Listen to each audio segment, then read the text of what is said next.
थैनाय मानसिया बेखौ सावगोन फैगोन साद्द बानायगोन सेरजोब्बाय जोंखौ गोथां गोथां जों थैनाय मोनसे बर' रायजोनि सेक्रिफाइसनि थाखाय आं थांदों आंनि न'खरखौ एटलिस्ट सारमोना जुदि नायोबा बर' रायजोफोरखौ आं अनुरोध आरो जोंनि बिटिआर सरकारखौ खालामदों आं दुख सुख सावरायनो होननानै नोंथांमोननो मिथिहोनो साननानै बे समखौ लानाय जाबाय लोगोफोर दा नैबेनो जाबाय नै राजु सरकार बै समनिफ्रायनो एनडिएफबिआव थानानै बर' हारिनि थाखाय बावसोमबोनाय बर'बो नंबावा जाति हिसाबै दा साक्रिफाइस खालामबोनानै दिनैसिमाव माबोरै जाफैदों नै बेफोर गासैखौबो नोंथांमोना दिनै मिथिनो मोनगोन खुलुमबाय रायजोफोरा बर' रायजोफोरा मा समनिफ्राय जइन जानानै बेसे गोबावसिम नोङो आफादावहाय मावबोदोंमोन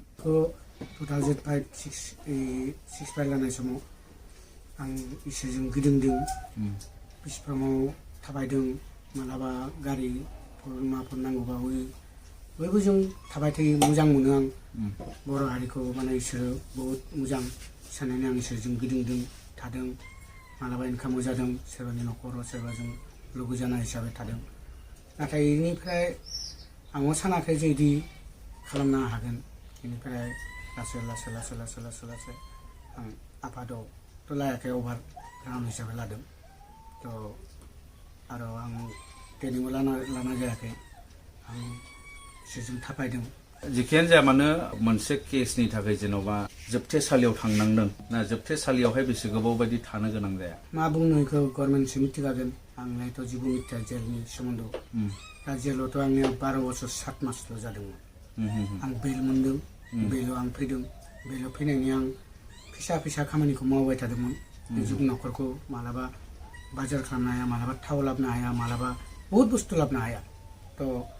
बेयाव बेबाबो अभाबाव आं सोलिबाय थादोंमोन थ' आङो सानदोंमोन माला समाव मोजां जागोन खस्थ' खालामबाय थागोन थ' बेबायदि आं खस्थ' मस्थ' करि सोलिबाय थादों नाथाय आंनि आर्थिक अबस्था बहुत गाज्रि आरो आंनि न'खर जेबो गैया आंनि न'खराव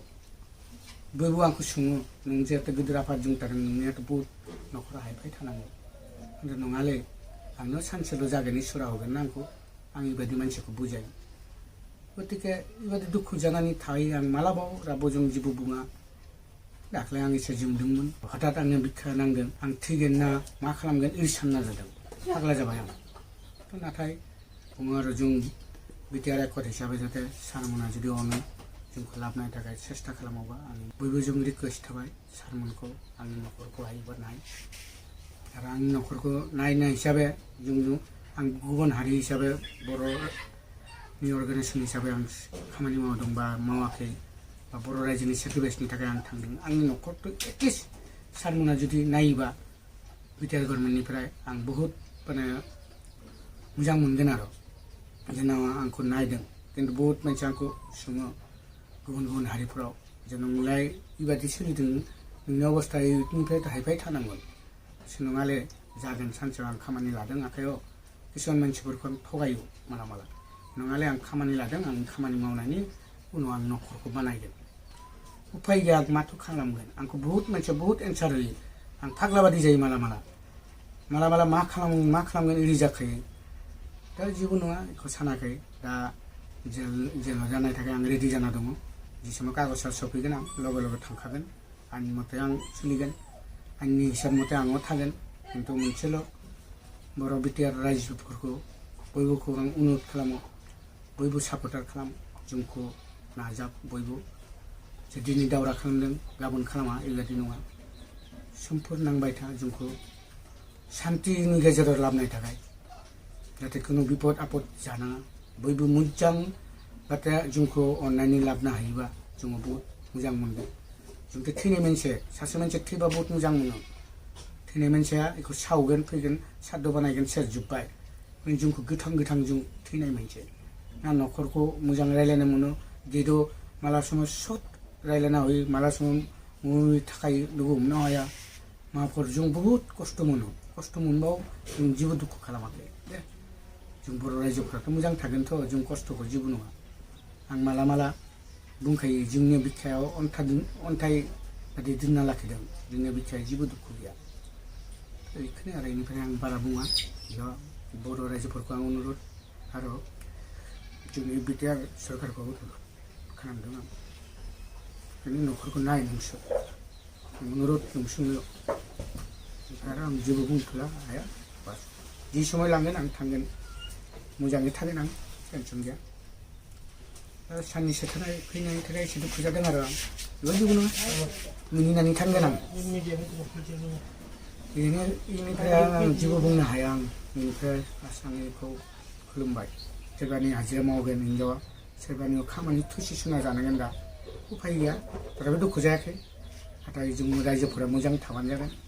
आंनि सुखु दुखुआ आंनि थैनायसिम लागै थागोन बिदिनो थैगोन बिदिनिफ्राय जोब्बाय दा नोंथांनिया जेलाव थांफिननांगौनि अर्डार फैबाय नामा दालागिथ' फैयाखै आं रेडि जाना दङ फैनाय लोगो लोगो आं बेग सेग गासिबो रेडि खालामदो थांनायनि थाखाय आं माने आयेनखौ आं सनमान होयो बे सनमान हिसाबै आं थांगोन गतिके आयेना जोंखौ होदों आयेना जोंखौ माफ होगोन आं आयेनखौ माफ बिदों जे जोंखौ माफ हो जों फिसा फिसौ जों न'खरफोरखौ सालायनो थाखाय आयेना जुदि जोंखौ मदद होयोबा जों मोजां मोनसे पाब्लिक गेजेराव सोलिना इनकाम हाजिरा मावनाबा जिखुनु मावनाबा जागानाय जोंनियाव गोसो जायो जोंनि गथ' गथायखौ लानानै बोथिसे इनकाम जानाय थाखाय आयेनाव जाहाथे जोंखौ अनो आरो आयेनखौ आं खुलुमदों गथ' साबैसे दङ नोंथांनि सानैल' सासे हौवासा सासे हिन्जावसा हौवासाया दा क्लास 9आव फरायदों क्लास 10आव आरो उन्दैया क्लास 9आव दा इसोरो फाग्ला बादि जादों न'खराव थाया गथ'आथ' फुङाव जेन तेन ओंखाम जाना मोनाबा खारखायो आंखौ मुखांखौ नायखाया जे बाबा दुदिननि थाखाय फैदों मा रायलायनो आरो जेलनिफ्राय जेलाव थानायखौ आं 3 बोसोराव दोनना थांदोंमोन दा फैनाय आं 17 बोसोर मोनदों आरो उन्दैया जेलाव थानायसो 3 मासनि उदैयाव थादोंमोन आं फैनाय लोगो लोगो गिदिर बिसोरो अननायखौ मोननाय थाखाय आं 1.5 बोसोर नांदों 1.5 बोसोर उनावसो आं इनिसिनि बाबा मोजां आं जों रायलायो फैनाय लोगो लोगो रायलायाखै बाबा नंगौना नङा ओरैबो साननो हायो बिसोर दुखु जादों बिसोरनियाव माने एडजास्ट जायाखै आं दासो दाख्लैसोनिफ्राय माने गथ' गथायजों मोजां जादोंमोन आंबो बिराद माने फुर्ति नांदों इ समय हठात खबरा सफैबाय आं एकदम बिराद शक जादों माने इदि जादों जोंखौथ' सरकारा बेल होदों आरो जुदि हायोबा बेल लाखिनो हायोबा प्रसेस दङबा लाखिनो हायोबा आं प्रमद बरुवा सारखौ रिकुवेस्ट खालामना बुङो आरो आंथ' हिन्जावसा सासे बैसागि इनियाव बहुत खस्थ' जाना दं इनियाव प्रेगनेन्ट जाना दङ